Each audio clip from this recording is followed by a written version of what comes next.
good to have you here. Thanks.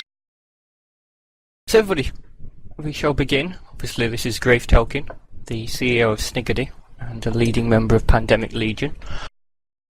If you want to ask your questions, you can ask them in the lecture.e-uni channel and we'll read through them. Grath, first of all, would you like to just say a little bit about yourself? Maybe what got you into EVE and how long you've been playing? I found the game by accident, actually, from one of their little web browser things before I had started using AdBlock to block all those horrible things. And I clicked on it by accident and watched a couple of videos and then did a 2-week trial and instantly loved the game because I got lost almost instantly. I undocked, took me like 10 jumps and I was lost. I had no idea how to get back. The greatest game ever.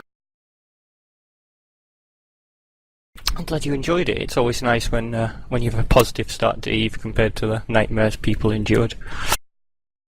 How long have you been in PL and how did you join PL in the start? I joined PL when all of the old stuff was kind of falling apart. Like Bob had just gotten, or was, on its back foot, on its way down. Mercenary Coalition had kind of just blown apart.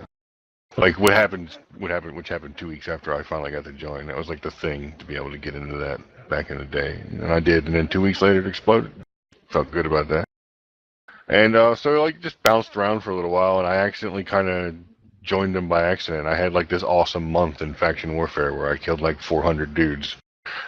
More or less in a nanosacrilege the whole time back before they had nerfed that. And that was just Illuminati approached me about joining. I never had that happen before, so I did, and that's how I got in.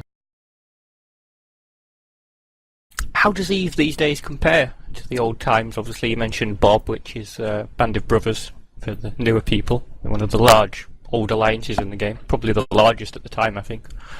How does it compare now, the playstyle? Do you find things more serious, more involved, or do you think EVE's evolved itself naturally? It has some of it good, some of it I miss roaming. Roaming used to be a thing. There used to be a purpose to it because there weren't jump bridges and jump freighters. People used to be in the pipes, and the pipes used to have a purpose. There were routes through EVE that were traveled because that's the way people had to go to get their stuff out there. They didn't have jump freighters, and they didn't have jump bridges, and it was just it was more fun to be a small gang guy back then because there were smaller gang things to do instead of, oh look, 75 harpies, or oh look, 40 Ishtars. That's not really a small gang thing anymore. Small gang is kind of evolved into a one wing or less ordeal. So while some of it's kind of cool, the big fights are nice when they happen, and they are happening more frequently because of time dilation. But I do miss being able to just, you would log on and you would just roll, 16, 17 jumps in a certain direction just looking for somebody. And you'd find somebody because they have to move somehow. Which is how it was in the old days. A question from someone whose name I'm going to totally mispronounce. Hyogen asks, he's been watching your EVE kill profile and he's found it surprising you have kills every month since 2007. How much time do you actually play the game and do you still enjoy it? I still love it. I play pretty much every day. I don't play pretty much every day anymore. This year's I've been pretty slack. But at some point in time, even up until the middle of January, probably every day I had something. Sometimes, there was one day, no lie, I was stressed out of my mind. I had woke up and pretty much 45 minutes after I woke up, I started having video game spaceship meetings, which culminated in a 4.5-hour meeting with a Chinese guy whose wind spirits is amazing. He's an actual amazing human being. I can't say enough about how awesome that guy is every time I talk about him somewhere. But 4 o'clock in the morning, I finally finished meetings 14 hours after I started for a video game spaceships. Was a little bit of a stunner and slightly stressful, but yeah, I like smaller gang stuff. It's kind of hard to tell by watching some of my EVE kill stuff because a lot of it you'll find fleet work, but if you look in there, I do really like recon gangs. It's probably my favorite. And what definitely would follow up slightly would be your favorite ship in the game? If you were to pick, say a small gang, you were just going to go out in a small group, 10 or so of you, what would your ship of choice be? Man, that's really hard. Tempests. That 10-man sounds. tempest roaming. Yeah, because like I mean, like my small gang is like not even 10 guys, maybe like 5 dudes. I've gone to visit and camp FCON space with just like me and 5 guys, and so that's like recon gang, like a Razu, a Falcon, a Dictor, and some DPS ships. I have a really pretty much pimp Loki that I love to fly for recon DPS gang. Still gets out like 500 DPS and warps and bubbles and all that good stuff. So I actually, I guess if you're gonna pick one, it would probably be Loki's. They're pretty strong for And always it's a skirmishes. fun ship, aren't they, really? A Yeah. follow-up as well from Camleer, asking if you could clarify what exactly is a recon gang for the newer members. All ships that can disappear, and that actually changed. Like it used to be, you would shove a cloak on anything that had a utility high slot, but like there's been some balance changes that kind of stripped away all the utility high slots on anything that had them. But it used to be you'd have everything would be cloaks. Like you could stick Vagas in recon gangs, shove a cloak on them, and go off cloak. They sit at a perch and wait for something like a bomber or an Arazu or a rapier to make tackle, and then they decloak and go get it. Recon gangs are anything that just goes and does basic area interdiction, where you shut down an area of operation from having any operation. Like if it moves through a gate, you tackle it and kill it, but you don't ever engage in any significant force. Like you're not going to form up your 30-man recon gang and go engage their home defense fleet. You just kind of like fuck off and let that do whatever it wants. And then once it's done, you decloak and kill its stragglers and go back to raping its ratters and stopping its miners from working. Basically a recon game. They can even now they have battleships that you can just like plop right in on top of everything and lose in hilarious ways. I'm sure you've lost a few of those yourself. There's a follow-up question as well from Avera asking about your recent expansions. He said, Pandemic Legion's never really big in getting soft space. Is that a concerted choice, or is that the preferred style you play as? You prefer not to become too big, take up too much space and maybe not be able to cover it all?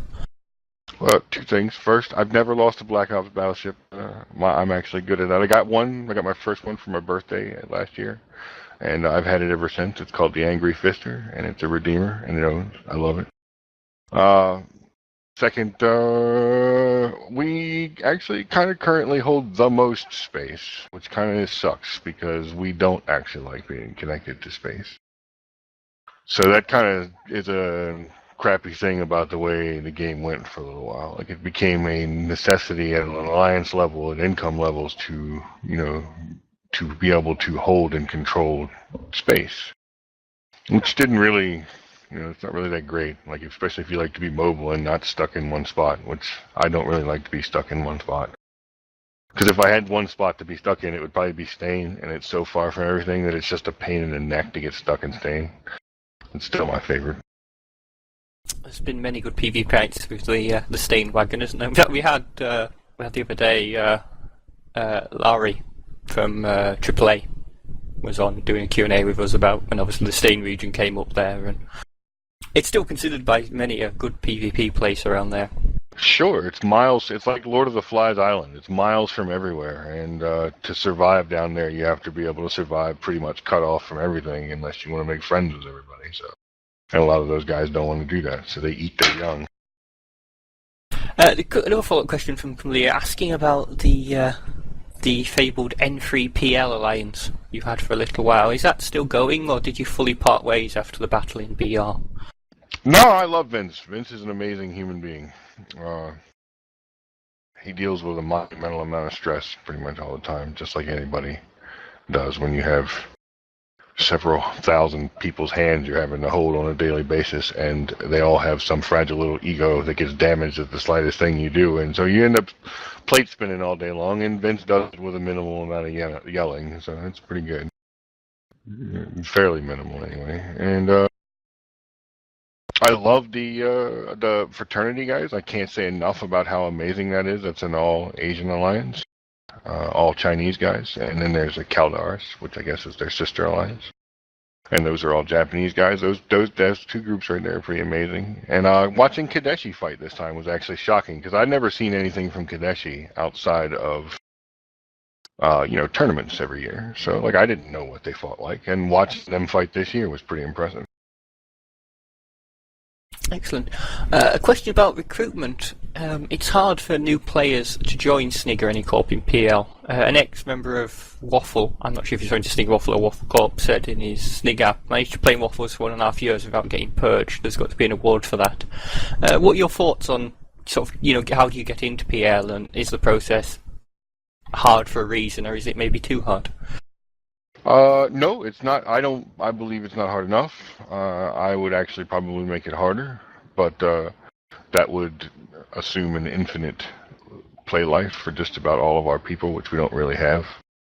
So, I understand why it is the way it is. And if I had my choice, Waffles would basically seed people out once a year, and I don't have that choice. So I let them bleed off when they're ready. I think at a certain point, you have to go one of two directions. You go quantity over quality or whatever, or you go quality over quantity. And you make a decision in what kind of gameplay you're going to engage in from that point forward. Like, you have to admit, if you go quality over quantity, there's going to be certain limitations you're setting for yourself as far as high-end gameplay goes. Like, I'll never field 3 Dominix fleets. I'm okay with that. Like, it's just a thing that won't ever happen in Pandemic Legion. We'll never have 3 fleets of a specific type of ship, and it's just a thing that we've gone ahead and dealt with, and I'm okay with it because I'm kind of a jerk.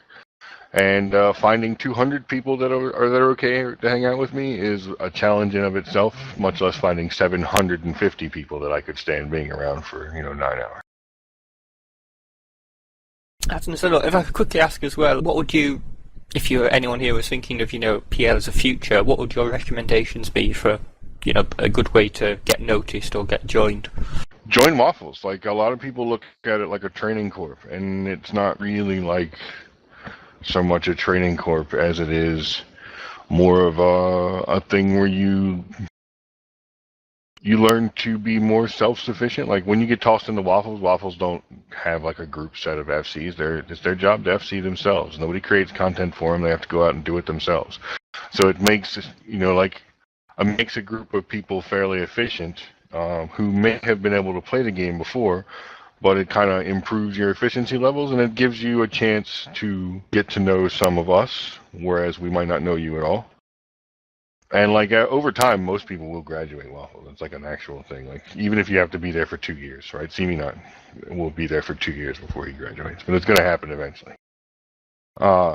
And at the end of that time, you'll be probably a good prober. You'll be a good content creator. You'll know to go out and look when an FC goes, hey, I need this done. It won't be 30 cows staring out of a field at him. It'll be 30 dudes trying to, figure out what exactly it is he needs and how to facilitate that.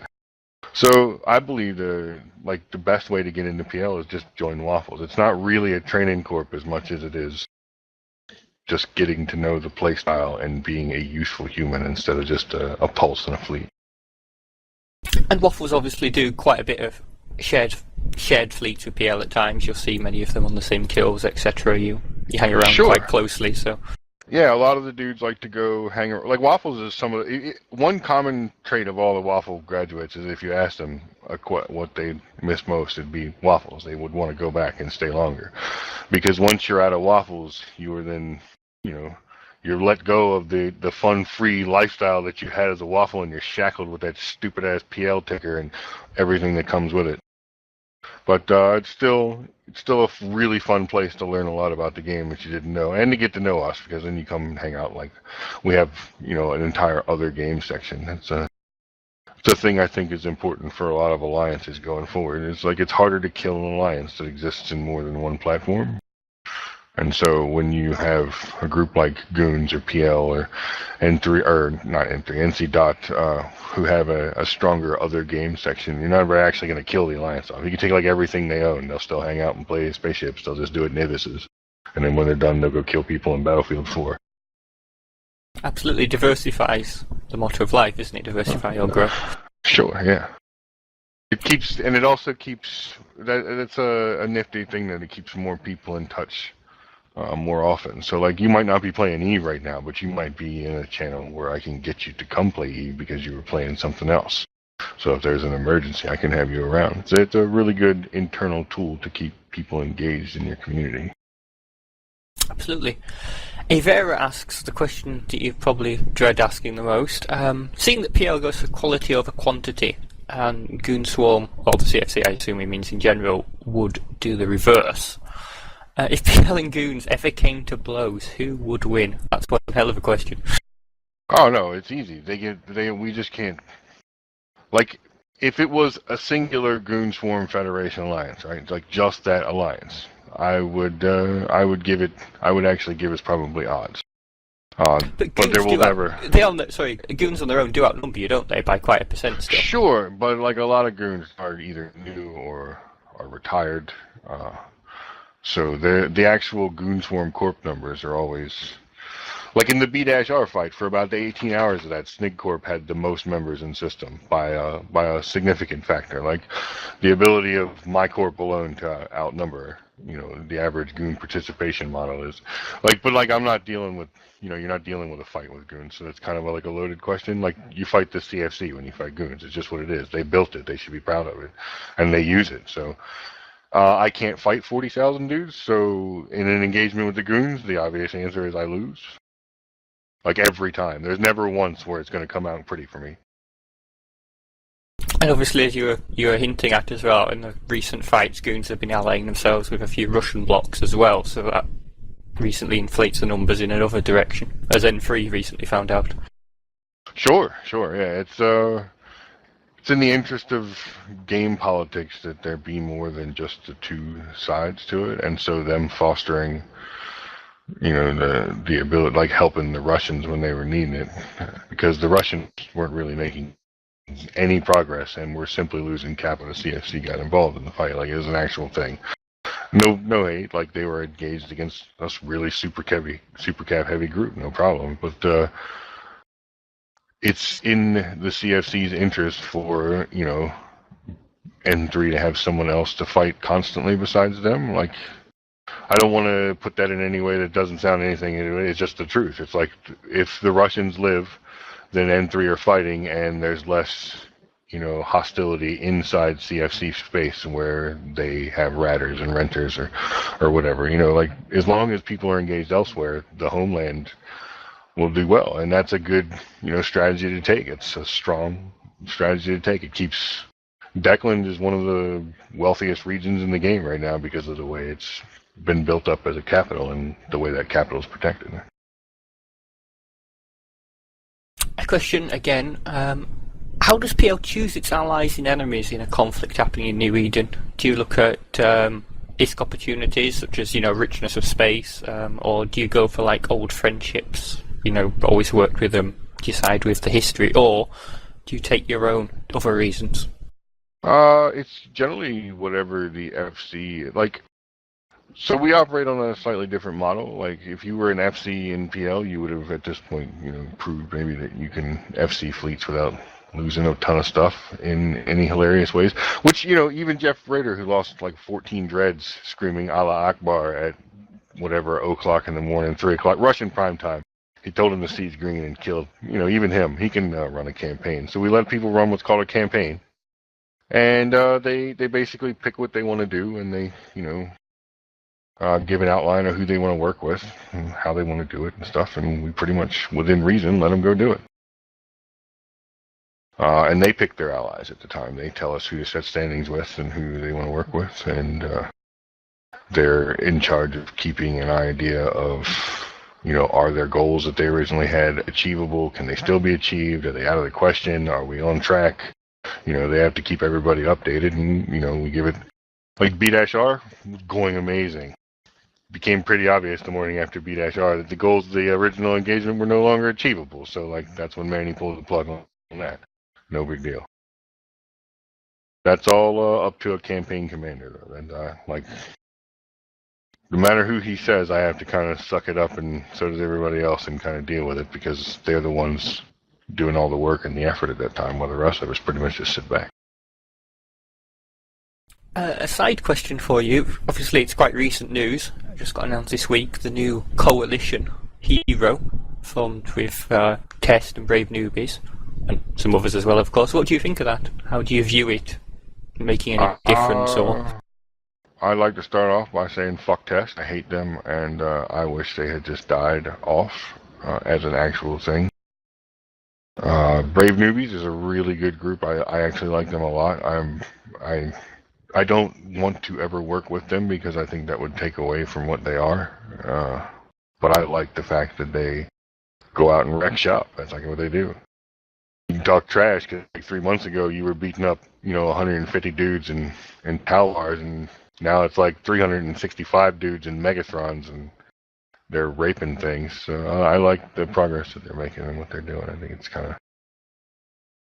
They obviously had a trial run as well, didn't they, a couple of weeks ago, or 10 days ago or so, where they attacked the CFC, didn't they, and destroyed some capital ship construction yards. Aborted some supers, I believe. I thought the rumours are true.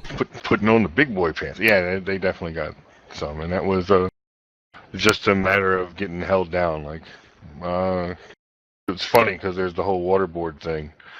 Where they hold you in one spot and go off and do whatever they want. And the goons kind of created that, right? Like, that's the thing they made up for the entire Southern War. And then they had it done to them to pretty fantastic effect, which is always great. Like, the first time somebody ever slow-catted us, it was like, yeah, we made that happen. That kind of sucks. So I hope they had a moment like that when they got waterboarded a little bit, because that's kind of funny. And obviously, to follow up on that one, with the new Hero Alliance, how do you picture nullsec evolving? Do you think goons have really won Eve by creating the fabled blue donut? Will the Russians take advantage of their goonish friends to get rid of N3? And obviously, do you think newbies will end up maybe becoming the next goons at some point?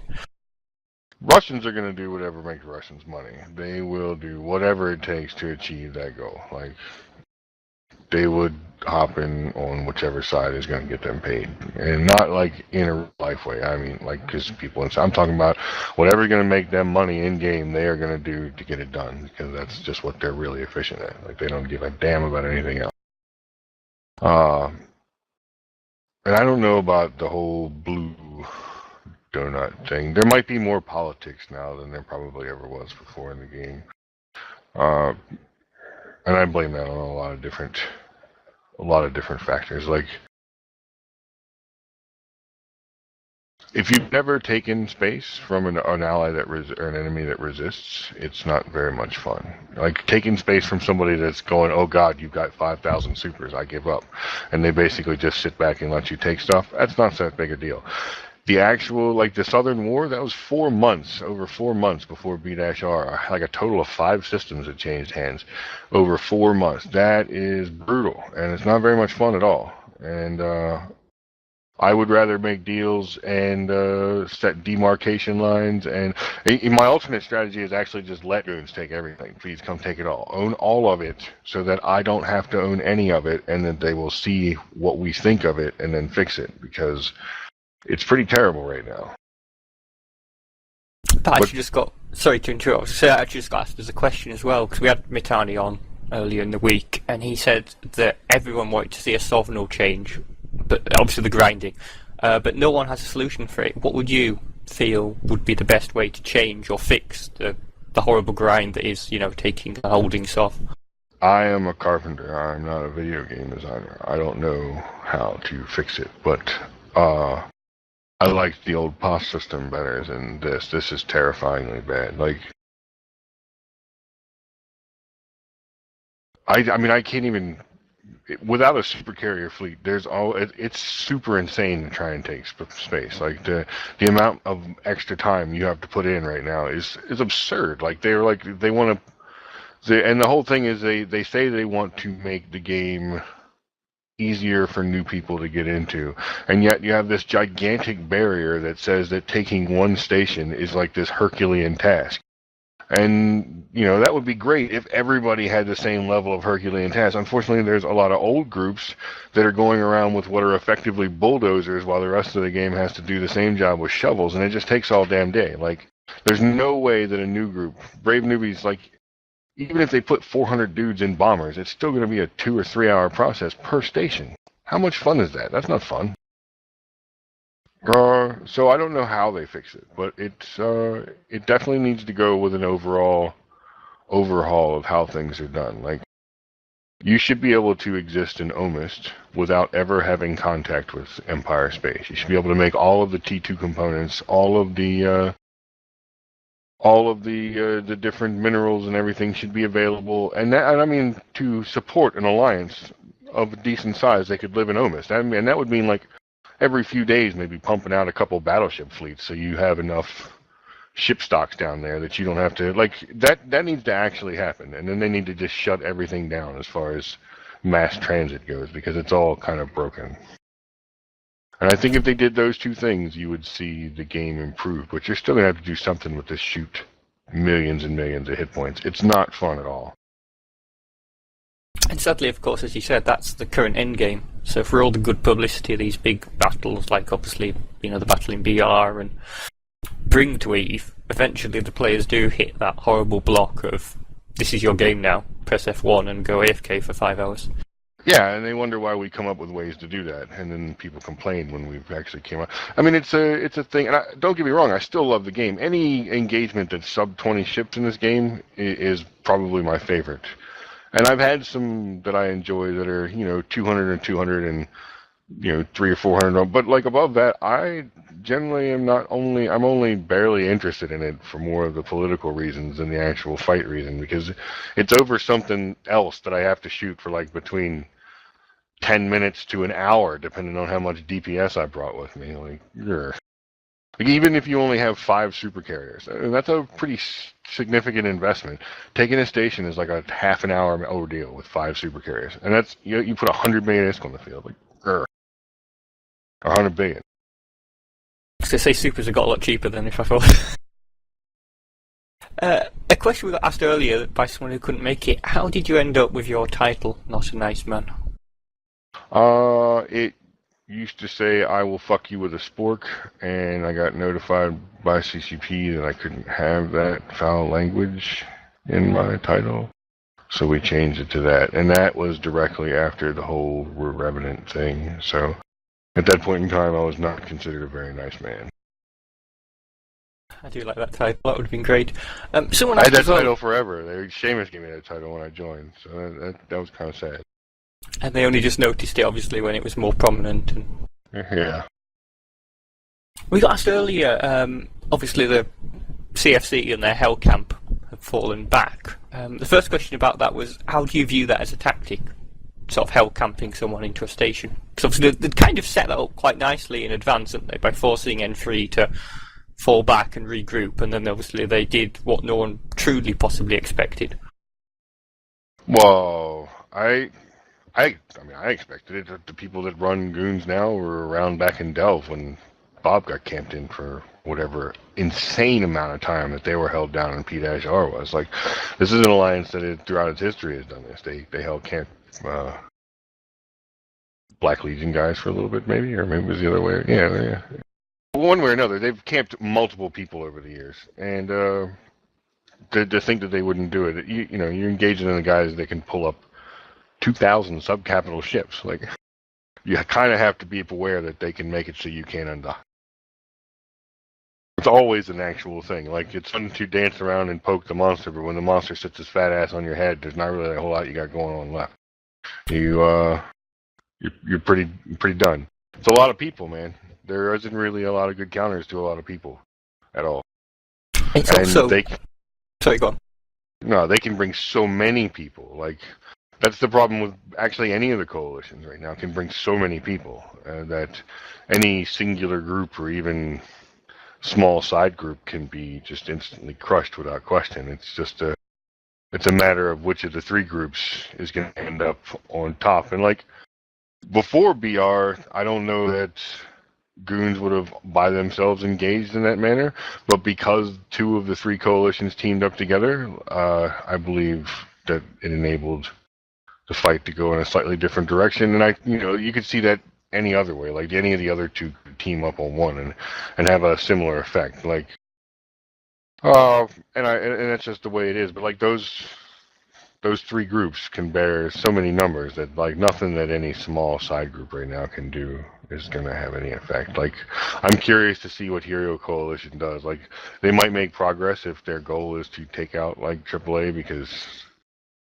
I mean, it's already half beaten to death, but if it was left to its own devices against the Russians, I think it would get curb stomped.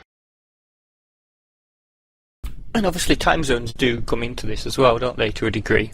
I mean, the Russians obviously have the Russian time zone, of course, and at BR, a lot of talk, I'm not saying it's true, but a lot of talk was made, obviously, how PL had quite a strong US time zone that would have, either made the fight or carried on the fight. Does that come into your planning when you're attacking someone? Do you try and optimize your time zone against theirs to maximize your numbers, or do you just sort of go with when's best for you, regardless of when's best for them?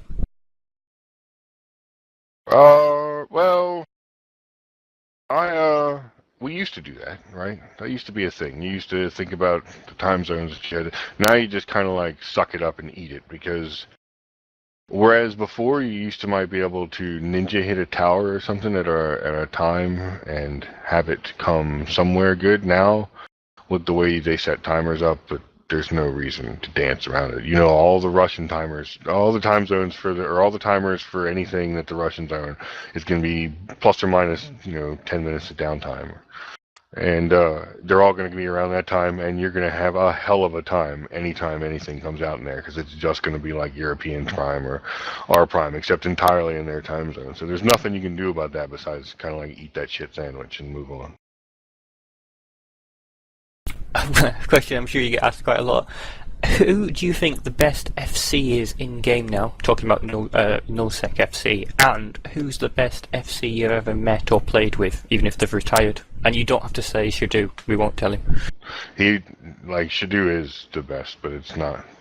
He'll still be the best in my head, because a good FC assembles another group of people around him that help him do his job, and Shadu always had a really good group of people that he picked to help him do his job.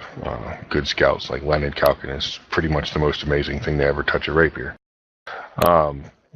People like that can help you out with multiple accounts and all pile up in the command channels, make your job that much easier, and then all it is just a minimal stress load. And Shadu always was really good at seeing the outcomes and how things are going to go, and then having a team of people to work with him to make his life as easy as possible. It still ended up you getting cussed at it by him for 3 hours while he ran the fleet, but it's pretty good. I think the last thing he did was FC test, and it made him feel young again. He loved that a little bit.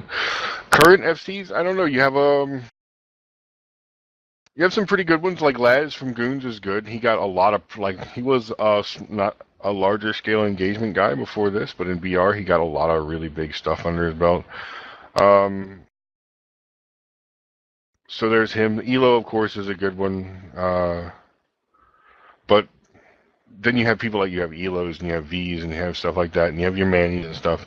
Manny's more of a YOLO guy. He will definitely fight all the things all the time. It doesn't matter. Whereas some of the other guys that are considered great FCs will jockey for ship position. Two really good FCs that engage each other, it's 45 minutes beforehand of trying to fake out the other guy with what ship comp you're going to show, so that once you undock and whatever your final thing is to fight, it's hard for him to have time to react, which kind of can be boring, because a lot of the times when it's two really good FCs that engage, you never actually see a fight. One side just stands down because the other guy, played his cards better. But yeah, there are Headliner, when he's not screaming at everybody in the fleet's pretty good too. There's a lot of them. There's a fair crop. There's no, other than V and Shadu, there aren't really any stellar level FCs anymore, and V doesn't really play that much. And Shadu is off being raped by kangaroos, I would assume, at this point, because he only comes on once every 3 weeks. I think he's just never seen this much sunlight from being from Finland and all. He did look very pale whenever you see him at FanFest. I bet he is like hot pink right now. He has been outside in the middle of Australian summer since he moved. I don't think he's ever seen this much sun before. And no snow all year. We got asked a question again relating to time zones. Do you think it's a disadvantage, the different player numbers from each time zone? Obviously it's not changeable, or do you see this as a nice advantage for strategies? And I'll tack onto that the recent change, obviously, where N3 use the US time zone to flip those lovely 10 Russian systems that hadn't been properly set up, which obviously was quite a nice setup for them, wasn't it? They took advantage of an open window, used their US time zone when the Russians were not prepared or on, and they, for now, have grabbed them briefly, however briefly it may be. So does that play into your thinking? If you see a quick opportunity, would you take the time zone for it? Sure. Like, you mean like if I was in the middle of the night and we saw the Russians doing something shady, or if it was like when we drop TCUs and stuff like that, we definitely are dropping them with less anxiety if we're doing it, middle of the day for us. There's, any time that we know that it's like midnight or after in Moscow, suddenly any TCUs you drop, you have a hope that they might make it the 8 hours. But outside of that, you're constantly watching them for ping pong. So some of that stuff matters. I mean, like, don't get me wrong, time zones matter. If I would say anything, I would say the Russians, because they're limited in scope, like they don't really associate with people generally outside their time zone before the Southern War. Normally the Russians would fight a war by themselves. They didn't need anybody else's help. They still probably don't need anybody's help. So they were at a disadvantage that they didn't have any of their own force working outside that time zone. And I think the limiting factor for their growth over the years in the game has been tied to that. Now that they've worked with a group in the U.S. time zone and seen that around the clock, 24 hours a day, their war effort had something going, I think you'll see that expanded. Like there was some of that in the relationship between Solar and MacTep and ELO and Black Legion. It was a good relationship for them because it gave them a broader clock coverage. And I think and now that MacTep has seen how the CFC operates, he'll probably like more and more of that. Another question we had earlier, obviously, we had a while ago, before he went to Australia, Stu used to come to the uni, and he had a character he'd bought for it in our second corporation, and he used to lead us on some fleets. Once an epic fleet, actually, where we fought PL and Shadu cheated, so we won. Not shocked. It was great. I'll quickly tell you, for those who weren't there, we Titan bridged into PL space and we were fighting them in Maulers. And I can't remember who was FCing for PL, but they released their comms, and they were being nice. They were trying not to win, so they weren't going all in. They were trying to make it entertaining. What they didn't know is Shadu had filled the Titan up with pre-fitted ships, so any of our guys who were getting shot were just instantly warping to the Titan, reshipping and coming back. And there's this hilarious moment on the PL comms where they're asking how it's going. It's like they're all coming back. They're just coming back in ships, and they suddenly realised they'd actually lost.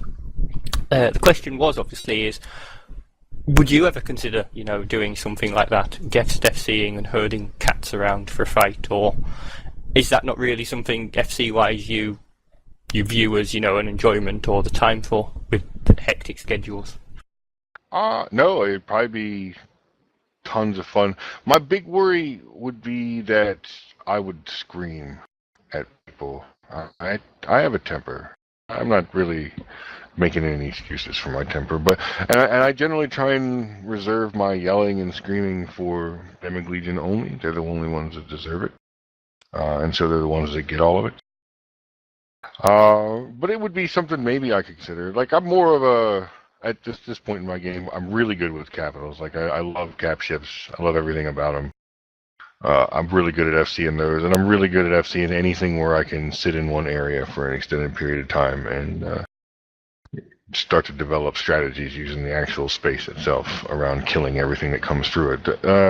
Those are a little harder to guest FC things, but I still, I used to, when Faction Warfare first came out in that first month, I was leading fleets of dudes. One dude was so happy he had never activated a warp disruptor on somebody before that fleet, and he told me about it constantly. I saw him like 3 years later, and he was still talking about it. So that's pretty good. I have done some stuff with new people, but we'd have to figure something out. Something that'd be fun for us to do. I hate roaming now. It's just so pointless. You could always do what Stu did and fight not fight yourself, but fight another PL fleet. It saves the roaming time. Sure. I do that on a Faction Warfare sometimes. I stalk Waffles because I know they live in Losec.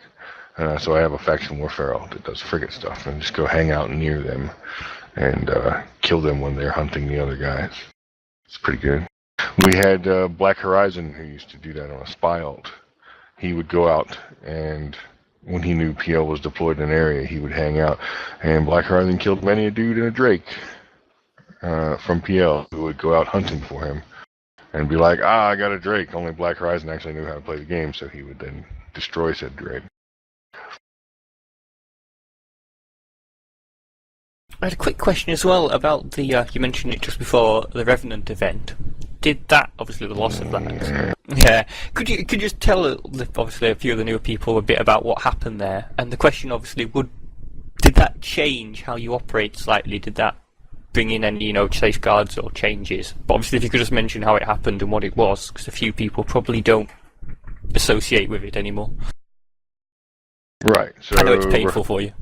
Yeah, it was just the lack of caring that really pisses me off about it. So you have fishing fleets of supers, which are basically guys that kind of hang out and they look for overeager dudes in low sec. Sometimes not in low sec, sometimes in people's sovereign space. And they go around with ships that are intent on baiting a reaction out of those capitals. And they sit around in their super carriers, all cloaked or hanging out in a tower. And they wait, and when someone goes after the bait in one of the ships they're looking for, they go ahead and open up a Sino, drop on it, and kill it. So anyway, it's a fun way to use your spaceship that you saved up all that time to get, and there's a fine art to it. Like Mr. Blue's never been caught. He's got hundreds of kills in his mix. Like ridiculously good hunter. Same thing with Rocket X and a lot of the purple helmeted warrior guys or whatever. So anyway, they were out hunting while we were kind of halfway deployed and mostly paying attention to the Alliance tournament training session last year. And Fountain was going on and all that stuff like that. And basically a guy had decided he was bored with Eve and didn't really feel like playing anymore.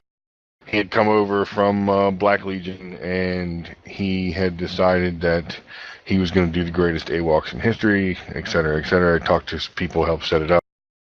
And basically, he was the FC for the op. Pretty much anybody in PL can call an op for just about anything that they want. It's one of the good things about being here.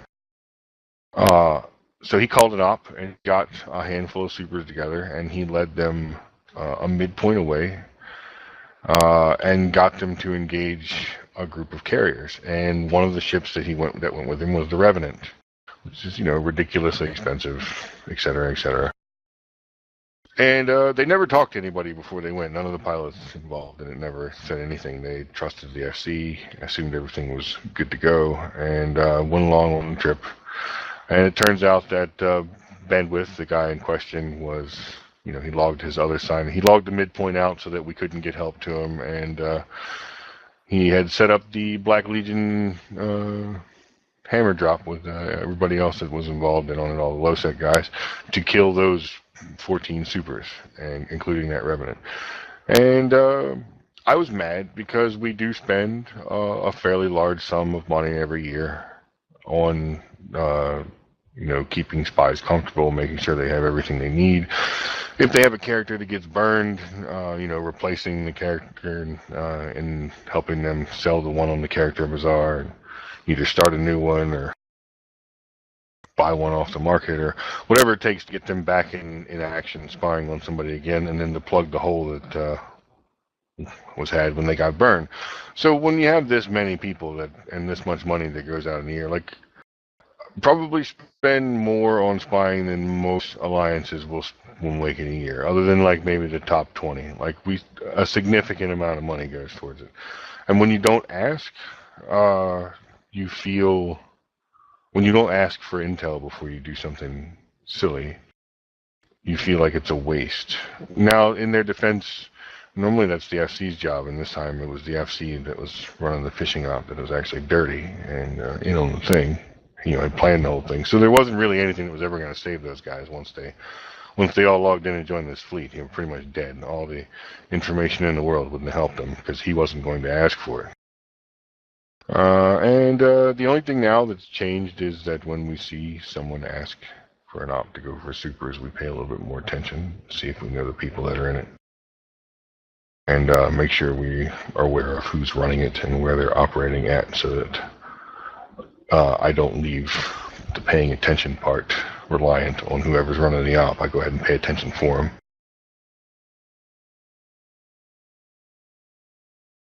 A nice question for you. What advice would you give to somebody new to the game? Don't be afraid to go to 0-0. Don't. I spent the first 2 months, like I had another character before Grath, and I joined a corp. When I found the game, I joined a corp called Sol Deep Space Mining, and they told me stories. They were really social, you know, in the system I was in. They didn't really do anything bad to me ever in my time. They were all good dudes. None of them play anymore or whatever, but they all told me that to ever get to 0-0, I had to spend some time in Empire making money and having a nest egg, which is almost 100% false. You can pretty much do everything you need to do out there. You don't have to wait here if you don't want to. There are groups that will take you as a small young guy, and you can get used to living out there and making money out there and flying and fighting out there right now. You don't have to spend any time here.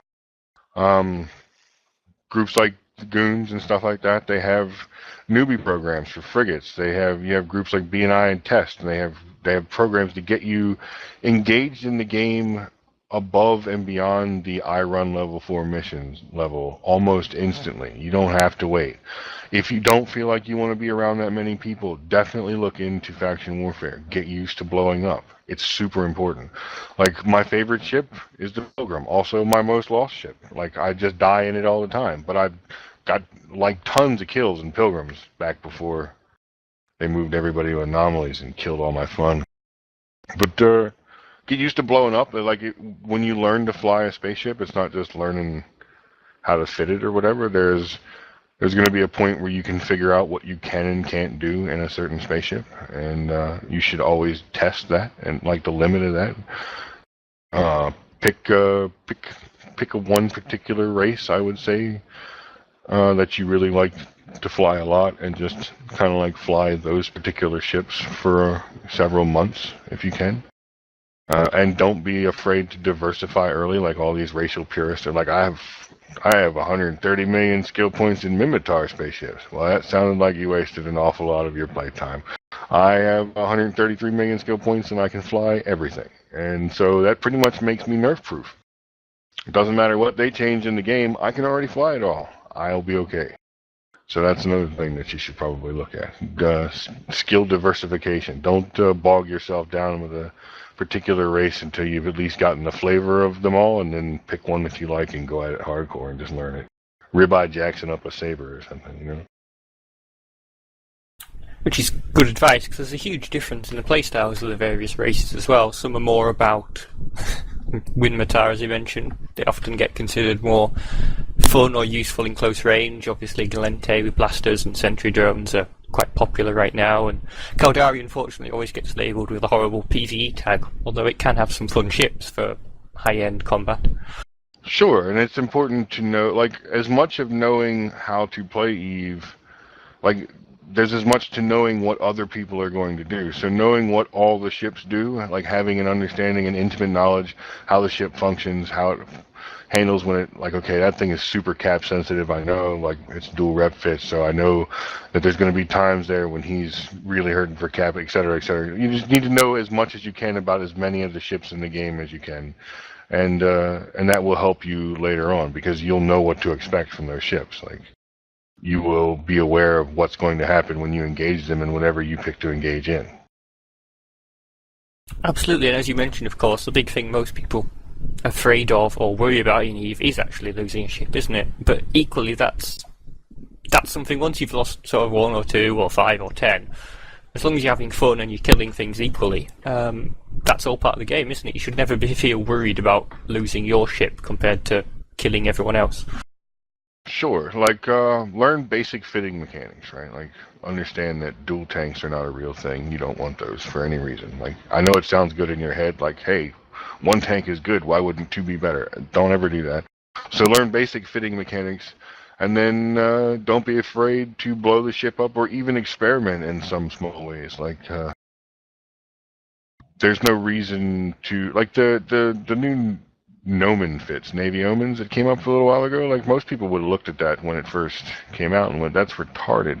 But then you saw how the guy functioned in the ship, and it turns out that it's one of those weird savant things where this fit that looks absolutely horrible handles really, really well in the right situations and performs really well. And for if you don't know, it's like no tank. It's got like 8,000 hit points on this Navy cruiser, but it does damage out pretty far. It's pretty fast, and it's it reps itself. So it's kind of rare in the solo PvP thing that a ship has so few hit points and isn't like an interceptor. But it handles really way better than you'd expect it to. That's lovely. Lovely question as well. How much influence does the diplomacy, espionage, and spying have on the longevity of the game? Does it keep things interesting for you? Do you enjoy that aspect of the game? Do you enjoy sort of logging in and seeing that compared to shooting stuff, or do you kind of ignore it and leave it to others? And if so, do they enjoy it? Everybody enjoys it a little bit. Like if you've played this long in any type of leadership level in any of the thing, and that goes for like most corp directors, most corp CEOs, any alliance logistics guys, stuff like you're playing at this level for a reason, and it's because you enjoy all the side shit. Like Fal, our logistics guy, Fal, he just recently blew a gasket because he handles our money and stuff like that. He's the one that does a large point of our logistical supervision and stuff like that, and having to deal with a bunch of whiny prima donna FCs on a daily basis was getting to be a bit too much for him. But he doesn't want to give up doing what he's doing. He just wants to give up dealing with them, which is actually a really good plan because he's good at it. He just likes to move huge sums of things around to make more things, like procuring and creating 600 Archon hulls for the Alliance so that we had backup carriers on standby, and then changing that over into dreads, for each of the different types of dreads. This is what Fal's been doing for like the past year, like moving hundreds of billions of ISK around at a time just for having huge capital shipyard stocks waiting in case we get into a fight, like B-R, where we didn't lose any carriers, which we had the largest stockpile of, and instead burned through dreads like crazy. Side note, we are making more dreads. Don't those rumours to persist. A nice question as well we got asked earlier about the ship balances. I know obviously from speaking to some of your members like Sabre and obviously I mispronounced his name, so I just call him O. The interceptors obviously have become quite good fun, particularly the likes of the Crow and the Raptor and various other ones since the balance. Do you enjoy ever flying them? Because I know PL have done a few roams, interceptor roams and that sort of thing, and he said it rejuvenated kind of at times the corps or the player base, because suddenly you have all these people roaming out sort of scouting and grabbing stuff, whereas more likely you'd be all in bigger things and you never really catch stuff. Is it your play style, or do you leave that to others? So the month of December I had 140 kills. 86 of those kills were in a malediction. The balance changes do a lot to bring you back to flying the smaller ships. Like when they did the frigate and cruiser rebalances last year, I had an alt that I would stick in and out of faction warfare every once in a while. And it's fun. Like it's just me going out by myself, no booster alt, no nothing, old school style, out there in a ASB fit blaster moa, killing some poor guy's Steinaball because he didn't know who he tackled. It's kind of fun. And then like the interceptors fights were pretty much all done. We had what we call murder squad, which is, one guy in a virtue prober, and then like 9 interceptors that basically warp around the battlefield looking for unprobable link alts. And then when they're not doing that, they fly around the outside edges of 2,000 man fights, having dogfights with interceptors all day long. And it's a lot of fun. I fly like a 2 billion ISK malediction. It's all snaked up and dead space fit. So it's pretty ridiculous. It's like I will scram you from 20. I will shut your micro warp drive down from 22 kilometers away and then eat your face with rockets. It's pretty good. I love my spaceship. You'd be hard pressed to find the one I lost. I lost one of them, and it was at the end of November. and I lost it to a dual web Drake and 2 Tengus, which burned me up. That was a little disappointing, but other than that, it's a fun ship to fly. But yeah, the balances, I'm really excited about the pirate balances because I am super stoked about the worm. Like this two Hercules drone worm is, I think you share that with everyone else because the worm price went up by practically double since it got announced. Gonna be hilariously amazing. Those drones are gonna have as many hit points as frigates. Like a Tyrannus will actually have less hit points than the drone of a worm. It's pretty amazing.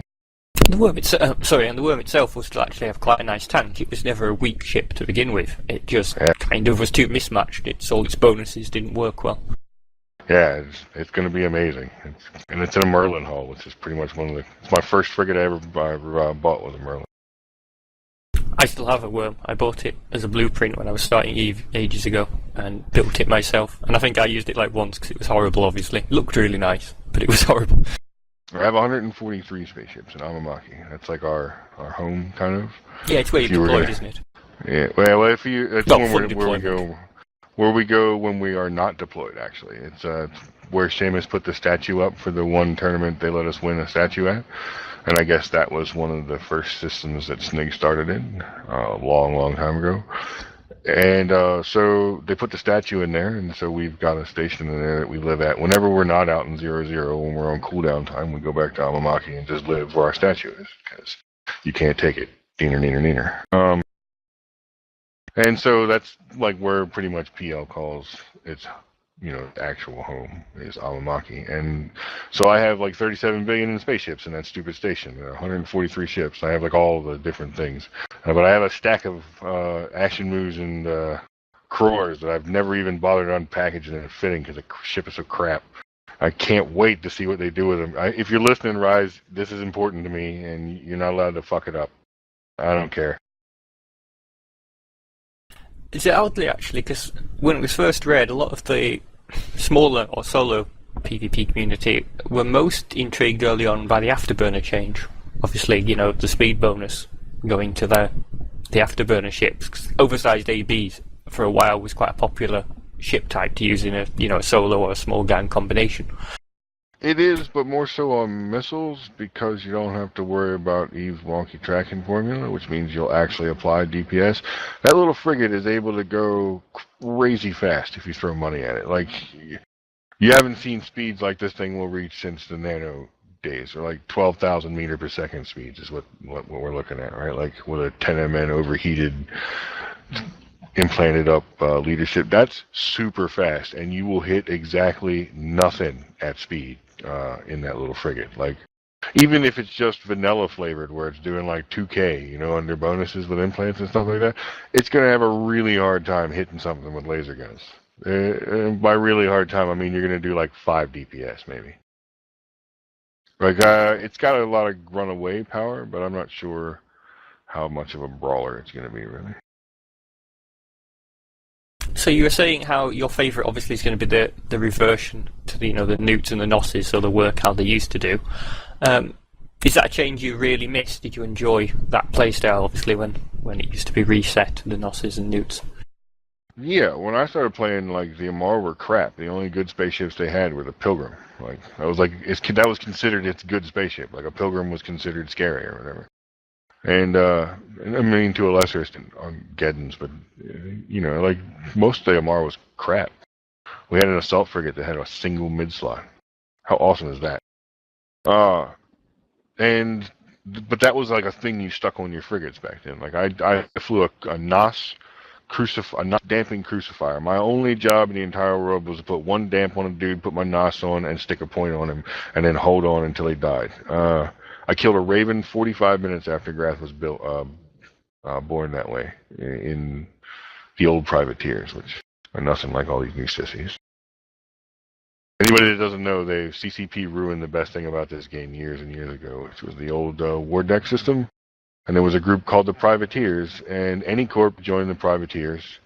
And the Privateers lived in Empire, and they war decked everybody, because it was like whatever silly low amount it was, 50 million ISK to war deck somebody, and every corp that joined had to pay 50 million ISK, and the guy that ran privateers would use that 50 million to either extend one of the war decks or add a new one.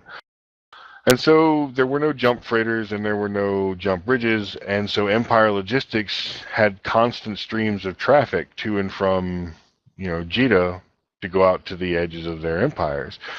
So any given day of the week, you would see as a privateer, 600 or 700 different war targets. And sometimes they would be like Friday nights, dudes would put together gangs and just come in and hunt privateers who were out hunting for, their guys in Empire. But you would never not be able to find a war target, and they weren't ever just clustered in the Jita like they are now.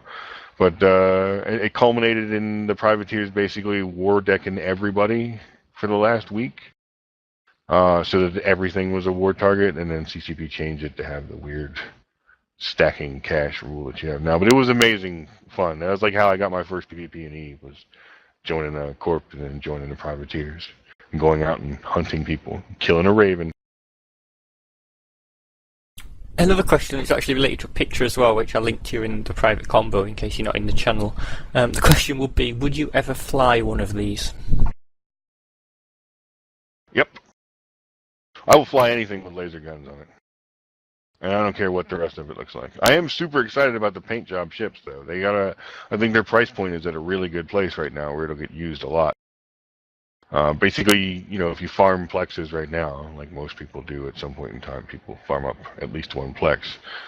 You farm up a plex and you've got 10 battleship paint jobs or a whole lot of frigate paint jobs. Like you could paint probably 100 frigates off of a single plex. And Jeff Rader, and to a lesser extent me, lose spaceships. Like that's an actual thing. If you want to see, Jeff is one of the best people I know at EVE. He's tons of fun to play with, and he has lots of fun playing the game still after all these years.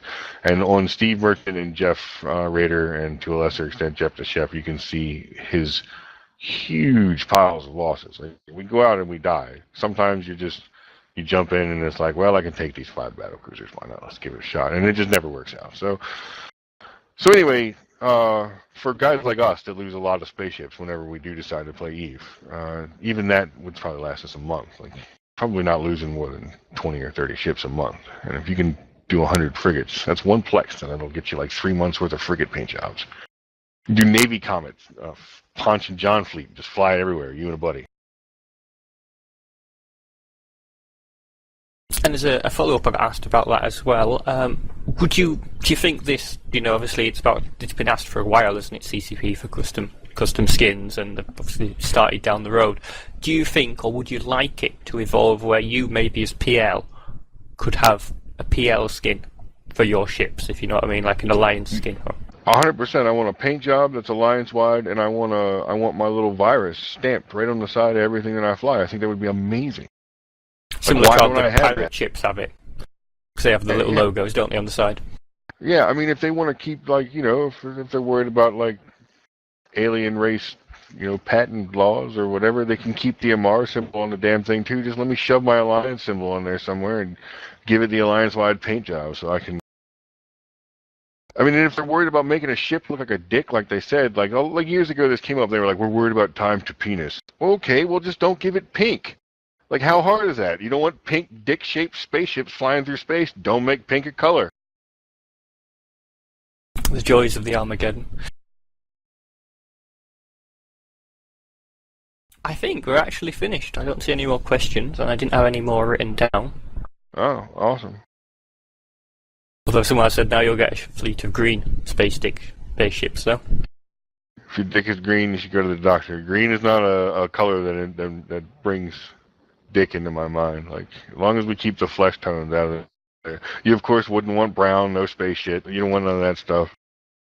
But anything else, I think you'd be fairly safe with. Take the browns and the pinks out. Which sucks, because then you can't do rust. A lot of people miss Mimitar being rusty. If you didn't play the game a while ago, before the shader model redos, you wouldn't know, but there used to be, there's a reason it was called In Rust We Trust.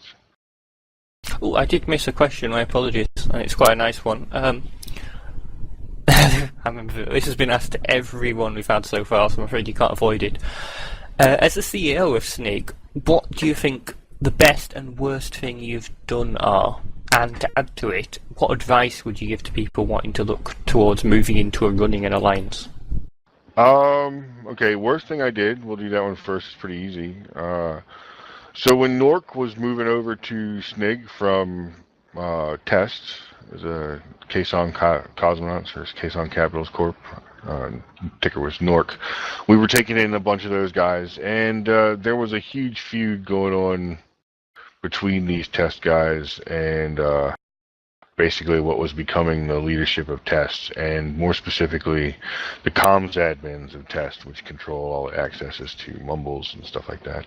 And so I was, starting to get involved in that a little bit, and up until that point we kind of had a relationship with Test. It was arguably on the decline already, but I kind of tipped it over by getting into an argument with Sort Dragon, and then when Sort wouldn't listen, I sent these dudes out to kill some Test dudes. I told Sort that he would listen or I would pimp slap the shit out of him. He said I wouldn't, and so I pimp slapped him, and it turns out people don't like it when you hit women. People got really mad at it, like they killed a Tengu and a Drake or something like that, and so it kind of exploded that situation really bad.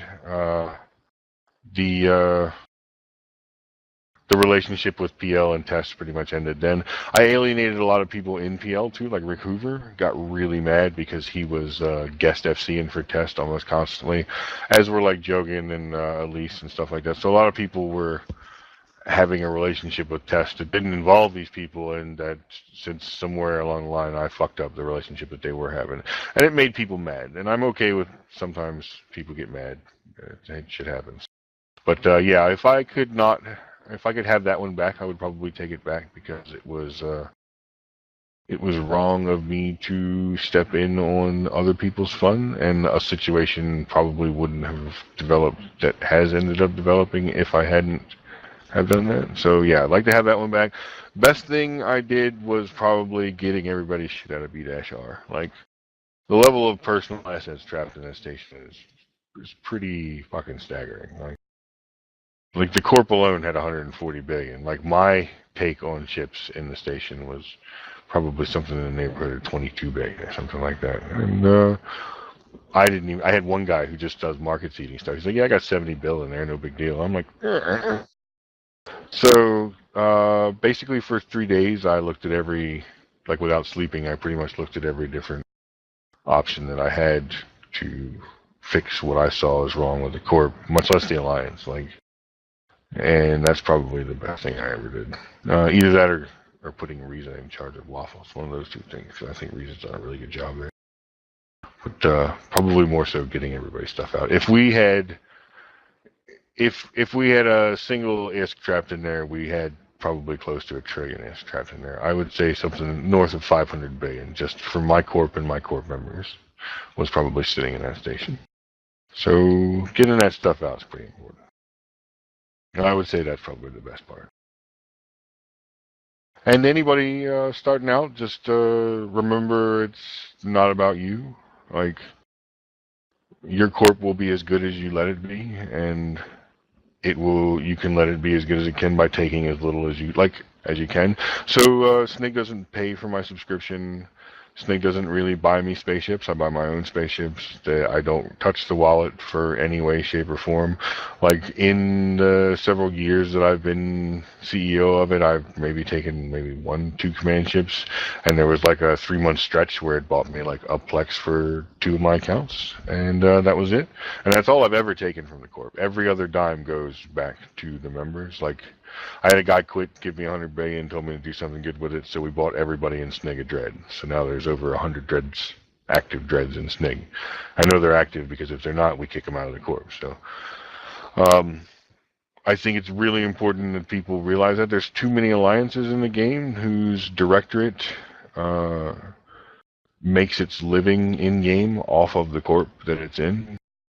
Like, so as a director, he's only, actively doing director work because he gets a Plex, or he gets his accounts Plexed, and he gets to milk the wallet. And, same thing for the CEOs and even the alliance leaders. Like, All that shit you got because of the dudes who got in fleet to go get it with you. It's not you. It wasn't certainly your good idea that got it. It was the 100 to 200 dudes that piled in behind you and went and helped you go get it.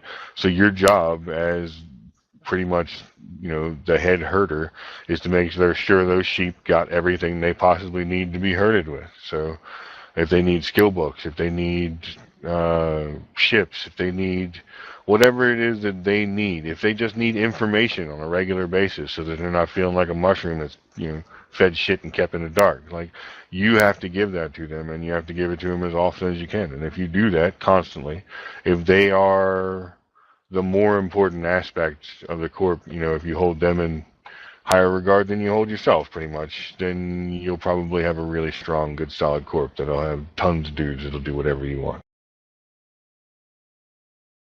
That's good advice for everyone to remember.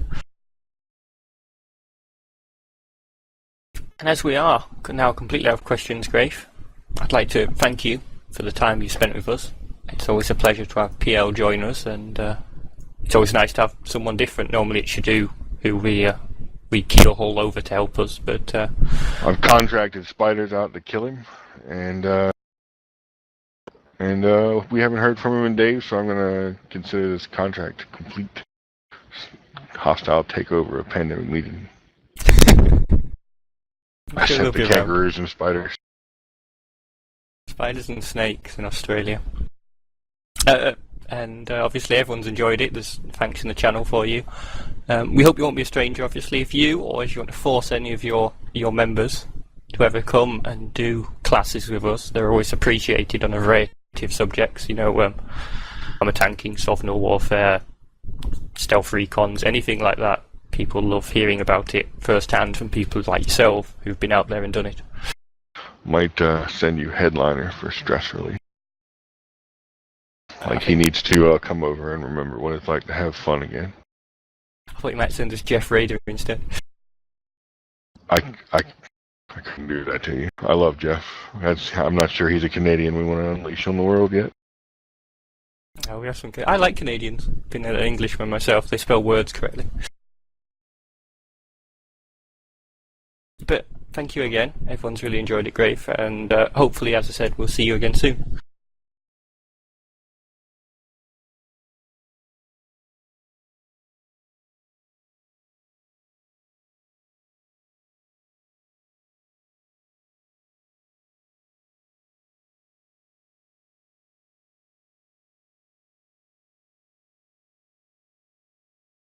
I hasten to add, while you're all here, we do have some more Q&A scheduled throughout the month.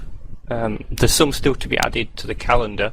The next definite one is actually on Wednesday the 12th, and it's an interesting one. It's actually be Morning Maniac, who actually founded Eve University way back when, 10 years ago, this month. So that's in practically an Eve time opportunity to come and ask him a question about what made him start the uni and how he pictured it going on. Because he's still around, but he no longer plays the game. So you don't want to miss that next Wednesday at 1900.